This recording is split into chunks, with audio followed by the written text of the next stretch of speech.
Hi, y'all. This is Kristen Chenoweth. Hi, I'm Gloria Stefan. This is Sarah Bareilles. Hi, I'm Patty Lapone. This is Lin-Manuel Miranda. You're listening to the Broadway Podcast Network. Who knows? I don't care. I'm just happy to be here. Even if nobody shows up and we're just on the carpet, I'm in. This is a collect call from the Theater Podcast, bringing you exclusive behind-the-scenes access to the Theater Awards Season 2019. This is Serial, part of a Broadway-Lover's complete breakfast. In this special 5-part miniseries, we bring you stories and interviews from some of the most hard-to-access places throughout the month of May, leading up to the red carpet and press room of the Tony Awards themselves, which took place on June 9th, 2019. This is now part 4 of Serial, which means we finally made it to June 9th. The Tony Awards took place this year at Radio City Music Hall, one of the most iconic performance venues in New York City. The main entrance to Radio City is on 6th Avenue between 50th and 51st Streets. The red carpet, however, took up the entire city block on the east side of 6th Avenue, starting at 49th, ending at 50th. The carpet itself was under a giant tent of sorts, with the iconic Tony Awards logo repeated several times along the back wall on top of freshly cut roses. As the crew sweeps and makes their final preparations in the background, Jillian and I set up and begin recording. All right, we're here at the Tony Awards. We are on the red carpet of the Tony Awards, and it is, what time is it? It's 4:07. 4:07 in the afternoon. We got in, went through security, there was metal detectors. People, I think, will start arriving around 4:30, 4:45. Who knows? I don't care. I'm just happy to be here. So there's a lot of lights. We're under a big tent. Fortunately, the weather is perfect. Not when you're not standing in the sun. The theme this year is rainbow. It's the 50th anniversary of the Stonewall riots. So everything this year is rainbow. Everything, the playbills are rainbow bricks. The flowers on the backdrop are rainbow flowers that and they're painted. They're painted. You can smell it. So when you see all these pictures later and see all the video, just know there are paint fumes wafting in the air. We're behind like a very polite white farm-style barrier, I want to say, like almost a farm fence. But I don't know if it's to protect the talent or to protect us from them. I think it should be to protect us. I think so. The red carpet tent here is literally the entire block from 49th to 50th on the east side of 6th Avenue. So we turn to our right, and there's Radio City. Radio City! We're here! Turn to our left, and there's the entrance to NBC Studios, and you can see all the way down to Times Square a little bit. Well, not really. Electric. It is. Wookie, wookie, wookie. Yes. There's a tourist standing across the street watching, trying to see what's happening. The vibe is incredible. This is, for anyone who has ever dreamed of going to the Tony Awards, Hold on. Let's take a selfie. Wait, we're taking a selfie right now. Okay, so. We'll post this. We'll post this. We're going to post so many pictures. The press, the media, everybody who is standing on this red carpet is wearing black tie. Mm-hmm. Like, I've got my tux on. Yeah. We're both wearing red. Basically, Jillian, you got a prom dress on. I do not. I resent that. Is that not a prom dress? This is not a prom dress. What is that? It's a gown. Oh, it's a gown. Okay. I wanted to actually talk about real quick that I love the juxtaposition between all of us wearing super, super fancy clothes and gowns and tuxes, and then you look like a block away, and it's just normal New York with tourists across the street and t-shirts and shorts. And then the cars are still going by on the other side of the red carpet. New York does not stop for anybody. We didn't completely block 6th Avenue. No, that would not be nice. Oh, there goes a bus. Oh, there goes a bus. But it's not stopping here, sorry. But I love this city. This is just the best combination of file a permit, put up a tent, throw out a red carpet, and then the best of the best are going to show up here within a matter of hours. And somebody else is still in Warby Parker buying glasses right now.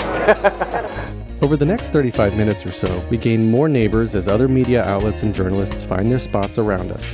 The excitement starts to build, and other people recording audio and video commentary start walking around, talking into cameras in a similar fashion. It's now 4:45 p.m. Eastern Standard Time. From here on in, I shoot without a script. We record this without a script. Michael James Scott from Aladdin is actually doing some red carpet correspondence for Good Morning America. He just walked by, did a little intro. This is a hell of a lot of fun so far. I think people are starting to come on the red carpet because they kicked all the media off. The Tony Awards this year were hosted by James Corden, who often has his real-life parents involved in skits for The Late Late Show on CBS. A wonderfully nice older couple with their own camera entourage just happened to park down next to us, and we quickly realized who we were standing next to. Setting up for their own red carpet interviews were James's parents, Malcolm and Margaret Corden. We were fortunate enough to have a quick chat with them, discussing their newfound fame, how James got into theater at a young age, and how proud they are of their son. So we are here on the red carpet of the Tony Awards with Malcolm and Margaret Corden, of course, James Corden's parents. And people know you because he has you on the show so often. He has you on his show so often. Are the two of you used to this kind of fame now? Are you? We love it. We love it. Yeah, look, and who wouldn't do it for their children? Right. You know what I mean? Right. That's the thing. And CBS look after us so well, don't they? Yeah. They're great, you know. We have a lovely time. It gives us a chance to see James and his family. He's got 3 children, which we love spending time with them as well. So this is an added bonus. We're very blessed. We're very fortunate with what we do.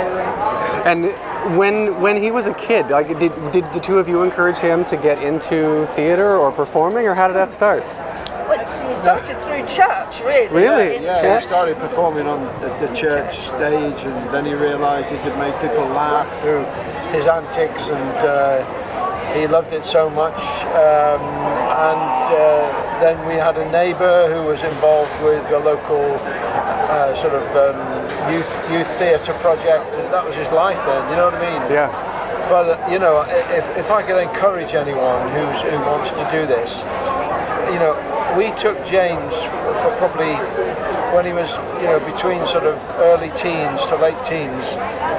Must have been 30, 40 auditions. It's what he wanted to do, so never give up. Right. That's the thing there. They ended up going to various shows for a pre-Tony montage for The Late Late Show, including James's dad Malcolm actually writing King Kong. We have a quick chat about that before I ended up making Malcolm cry. It's so soft. Yeah. You think, it's going to be a hard sort of. When you touch him, he's all spongy. But the graphics of his face are amazing. Yeah. He sort of looks you in the eye. It's fantastic. It was lovely. Yeah, it is a phenomenal show. We've had fun. Yeah, well, thank you both for coming over and talking. Great. And thank you for supporting such a wonderful son who is making such a huge impact on the world. Hey. I mean, you've got to be proud. We are. So it's terrific, really. Yeah. Well, Brought tears to his eyes. oh, he's crying. Oh, Anyway, thank you so much. He's wonderful. Thank God you. is very good. We're very blessed. Thank you. It's now around 5 p.m., which means that most nominees in performance categories have just finished their 2 p.m. matinees or are still wrapping them up. As such, the first guests that start to arrive on the red carpet are the creative nominees, who already had all afternoon to get dressed.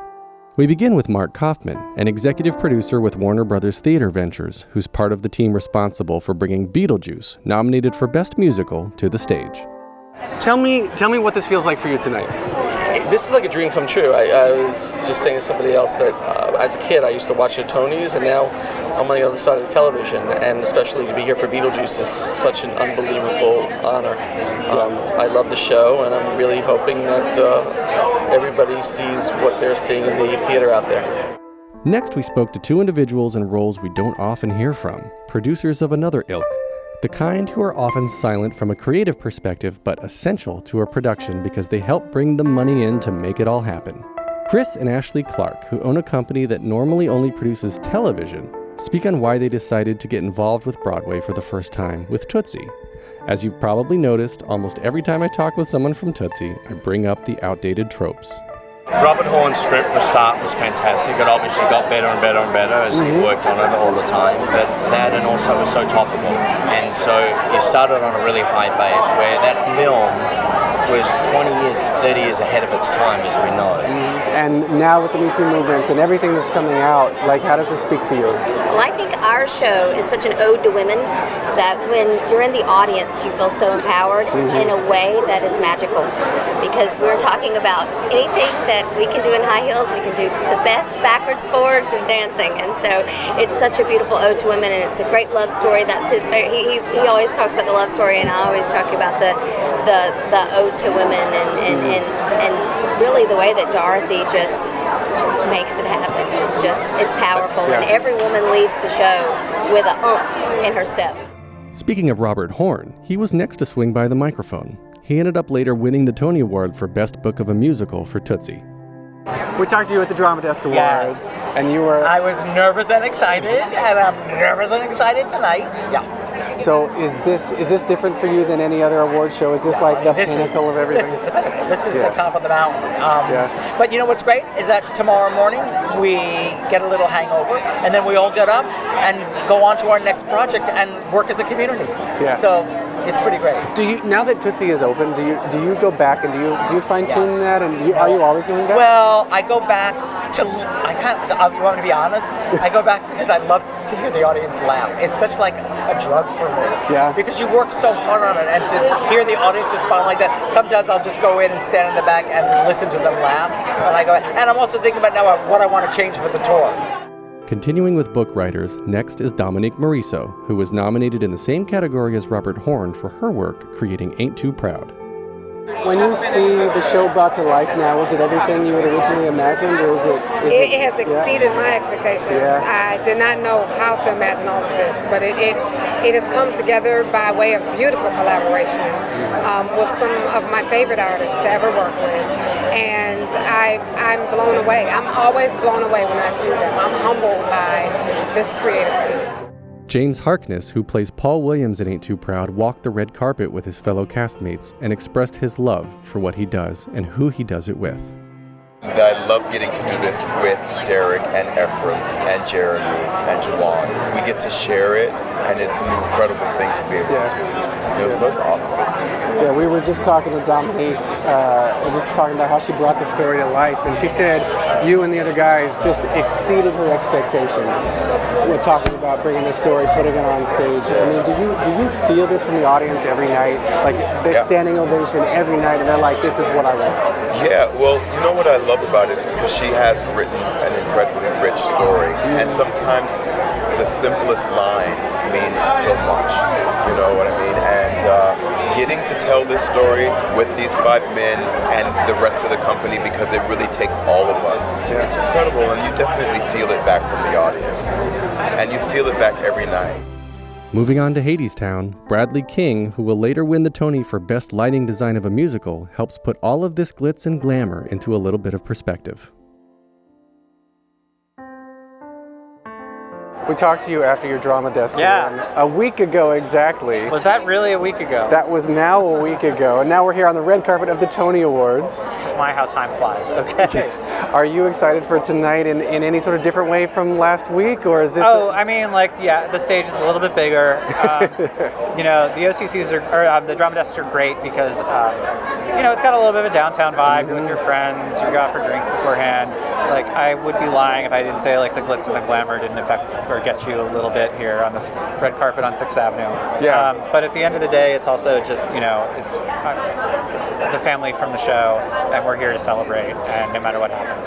Yeah, I still feel like it's a theater community. It's Manhattan, it's New York, and so everybody still knows everybody, and you're still with your family. You're just on a much bigger carpet right now. Yeah, we've taken it uptown, as they say. Right. Well, Hadestown wouldn't be Hadestown without the work, perseverance, and incredible talent that poured out of Anais Mitchell. Your first Broadway everything, and you're just taking it by storm. Oh man! Most nominations for Hadestown. Like, how are you feeling right now? Is this like, I mean, you've been performing for so long. Is this kind of like an old hat, or is this still like kind of a pitch me moment for you? Yeah, no, this is something different for sure. I've never seen a red carpet this long in my life. and as you know, I've been working on the show for a long time, 13 years.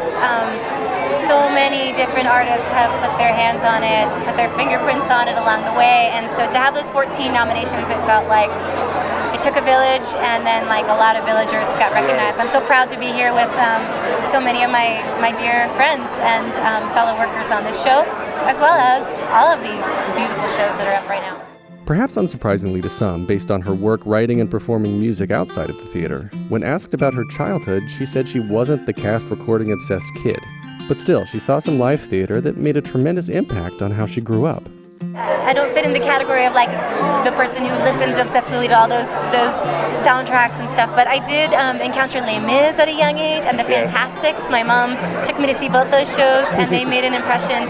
And then later I fell in love with like Sweeney Todd and of course Hamilton and The Great Comet. And all of those shows, what they have in common, I think, is they're sung through, their operas. And so that's the realm we've tried to exist in with Hadestown.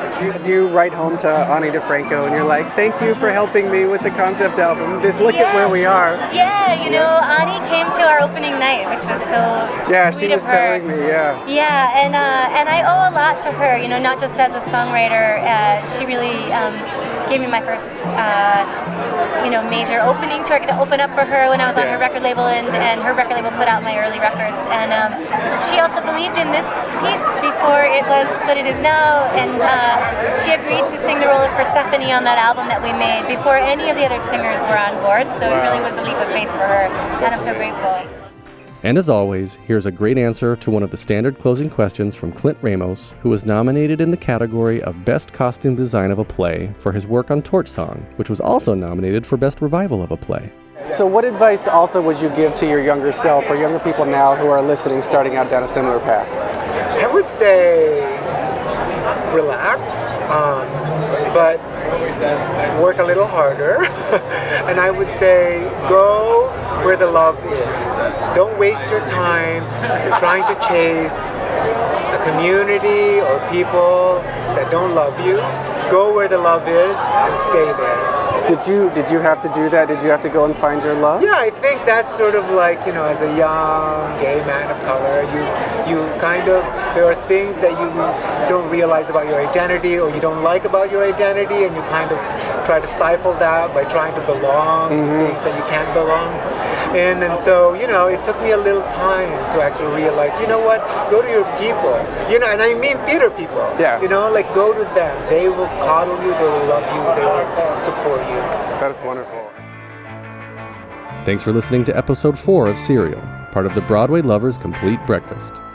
Visit us online via theater_podcast on Instagram and Twitter, via thetheaterpodcast.com, or send us an email via feedback@thetheaterpodcast.com. And make sure to follow Parody Bill on Instagram for more amazing Playbill mashups.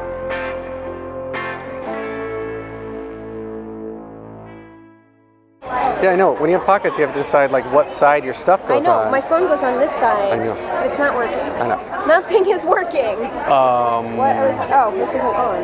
Oh, did I mute it? Yes, I did. There we go. Okay.